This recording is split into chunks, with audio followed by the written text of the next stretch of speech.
Pour promouvoir la filière de la noix de cajou, la Côte d'Ivoire a institué le CIETAS, Salon international des équipements et des technologies de transformation de l'anacarde, dont la 4e édition s'est achevée récemment à Abidjan.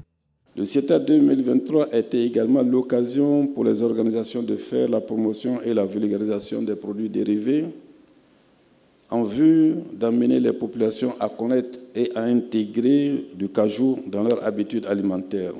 Ainsi, 35 stands dédiés à chacun à un produit particulier issu de la pomme de la noix de l'anacardier ont permis au grand public de découvrir et de redécouvrir la grande diversité des produits dérivés de l'anacarde. De plus, des spécialistes nutritionnistes installés à ce niveau ont aussi démontré les vertus diététiques de ces différents produits de cajou. Durant 3 jours, les experts de la filière anacarde ont planché sur le thème « Contribution de l'industrie du cajou à la résilience des pays africains face aux défis économiques mondiaux ». Une thématique porteuse d'espoir pour les pays producteurs. La filière anacarde s'est progressivement imposée ces dernières années comme l'un des secteurs clés de l'économie dans plusieurs pays africains, notamment du sud du Sahara. En effet, depuis 2012, la noix de cajou est devenue la 2e ressource agricole d'exportation de l'Afrique de l'Ouest.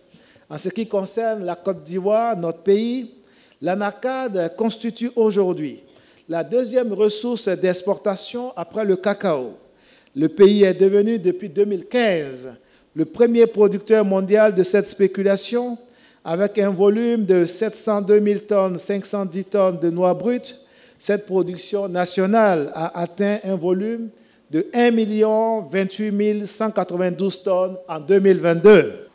Cette forte croissance de la production de cajou résulte des efforts déployés par le gouvernement pour accélérer la diversification et le développement des produits agricoles afin de lutter contre la pauvreté et améliorer le bien-être des populations en milieu rural.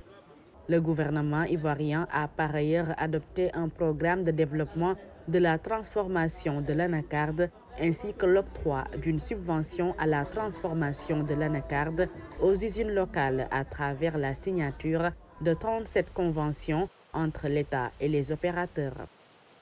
Nous avons constaté que les équipements qui quittaient dans d'autres pays, chaque 2 ans, les usines commençaient à perdre leur rendement et il fallait vraiment qu'ils changent. Donc il fallait concevoir une ligne qui est adaptée à nos besoins. C'est la seule ligne au monde où les noix brutes qui passent dans la chaîne sont mesurées de manière automatique.